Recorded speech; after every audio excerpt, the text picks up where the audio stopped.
വീട്ടിലാണെങ്കിൽ നയന ആ കടുത്ത തീരുമാനത്തിലേക്ക് എത്തുകയാണ്.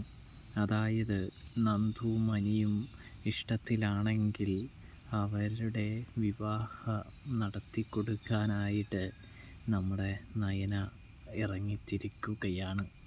ഇന്നത്തെ എപ്പിസോഡിൽ അത് നയന ജാനകിക്കും ജലജയ്ക്കും അവന്തികയ്ക്കും മുൻപിൽ പൊട്ടിത്തെറിച്ചുകൊണ്ട് പറയുന്നൊരു കാഴ്ച കാണാനായിട്ട് കഴിയുന്നുണ്ട്, സാധിക്കുന്നുണ്ട് പ്രേക്ഷകരെ, പ്രിയ കൂട്ടുകാരെ. ജലജയാണെങ്കിൽ അപ്പോഴേക്കും ഒരുപാട് പ്രശ്നങ്ങൾ ഉണ്ടാക്കാനായിട്ട് ശ്രമിക്കുന്നുണ്ടെങ്കിലും നയന പറയുന്നുണ്ട്, നിങ്ങൾ എന്ത് പറഞ്ഞിട്ടും ഒന്നും പറഞ്ഞിട്ടും കാര്യമൊന്നുമില്ല